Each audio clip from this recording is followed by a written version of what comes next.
Happy Friday. It is time for another First Chapter Friday. I'm super excited about this one. I know, I kind of am about all of them. But this one is very exciting because it's an author that you already know and love with a book that you might not have been introduced to yet. So, raise your hand if you like any of the Mercy Watson series. I love Mercy Watson. Great deal of butter. I can get after that.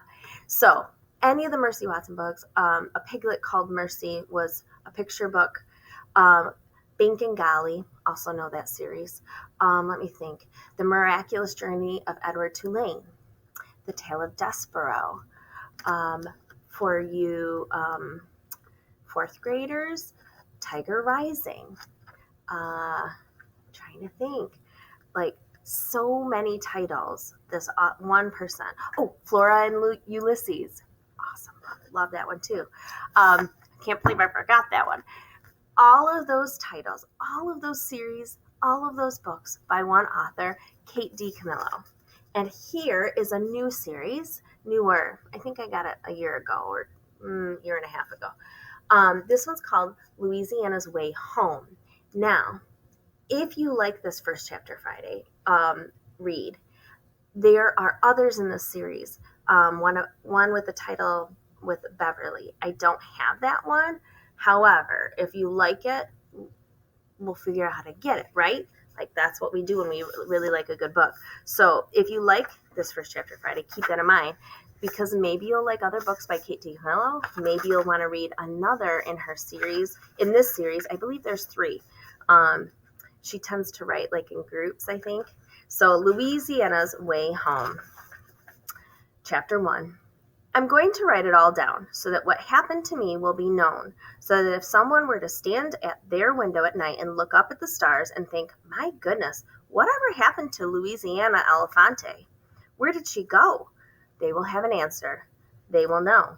This is what happened. I will begin at the beginning. So already we've got the main character telling her own story. Love it. The beginning is that my great-grandfather was a magician, and long, long ago he set into motion a most terrible curse. But right now you do not need to know the details of the terrible curse. You only need to know that it exists, and that it is a curse that has been passed down from generation to generation.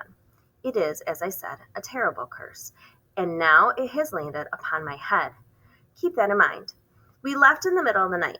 Granny woke me up. She said, the day of reckoning has arrived. The hour is close at hand. We must leave immediately. It was 3 a.m. We went out to the car, and the night was very dark, but the stars were shining brightly. Oh, there were so many stars. And I noticed that some of the stars had arranged themselves into a shape that looked very much like someone with a long nose telling a lie, a Pinocchio's constellation. I pointed out the starry Pinocchio to Granny, but she was not at all interested. Hurry, hurry, said Granny. There's no time for stargazing. We have a date with destiny. So I got in the car and we drove away. I did not think to look behind me. How could I have known that I was leaving for good? I thought that I was caught up in some middle-of-the-night idea of Granny's, and that when the sun came up, she would think better of the whole thing. This has happened before. Granny has middle-of-the-night ideas. I fell asleep, and when I woke up, we were still driving. The sun was coming up, and I saw a sign that said Georgia, 20 miles. Georgia? We were about to change states, and Granny was still driving as fast as she could, leaning close to the windshield because her eyesight is not very good, and she is too vain to wear glasses. Vain means cares too much about how she looks to wear the glasses which are good for her. And also because she is very short, shorter almost than I am, and she has to lean close to reach the gas pedal. Picture all that. In any case, the sun was bright. It was lighting up the splotches and stains on the windshield and making them look like glow-in-the-dark stars that someone had pasted there as a surprise for me. I love stars. Oh, how I wish that someone had pasted glow-in-the-dark stars on our windshield. However, that was not the case. I said, Granny, when are you going to turn around and go back home? Granny said, we are never going to turn around, my darling. Time for turning around has ended. Why? I said. Because the hour of reckoning has arrived, said Granny in a very serious voice, and the curse at last must be confronted. But what about Archie? At this point in my account of what became of me, it is necessary for you to know that Archie is my cat, and that Granny had taken him from me before. Yes, taken. It is truly a tragic tale, but never mind about that. Provisions have been made, said Granny. What sort of provisions? The cat is in good hands, said Granny.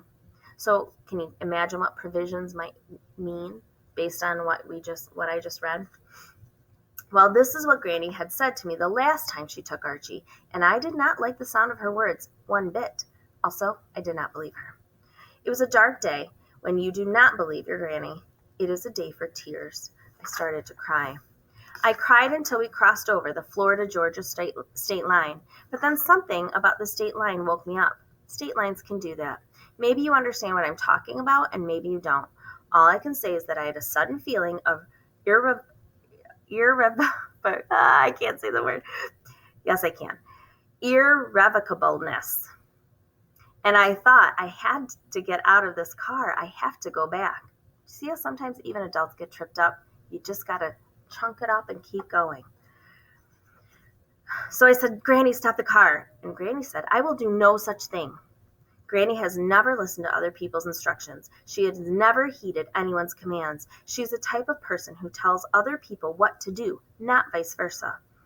But in the end, it didn't matter that Granny refused to stop the car because fate intervened. And by that I mean to say, we ran out of gas. If you have not left your home in the middle of the night without even giving it a backward glance, if you have not left your cat and your friends and also a one-eyed dog named Buddy without getting to tell any of them goodbye, if you have not stood on the side of the road in Georgia, somewhere just past the irrevocable state line, and waited for someone to come along and give you a ride, well, then you cannot understand the desperation that was in my heart that day, which is exactly why I'm writing all of this down, so that you will understand the desperation, the utter devastation in my heart. And also, as I said at the beginning, I'm writing it down for somewhat more practical matters, and those more practical matters are so that you will know what happened to me, Louisiana Elefante. And there is the story, the beginning of the story of Louisiana and how she tries to make her way home since she was taken from it by her granny, who's obviously in charge of her, right? So what would happen, right? What's going to happen to Louisiana? Will she find her way home? Are the kinds of questions that I would ask, although I already read it, so I already know the answer. You should be asking yourself these questions, and you should get your hands on a copy of this book. Have a great day.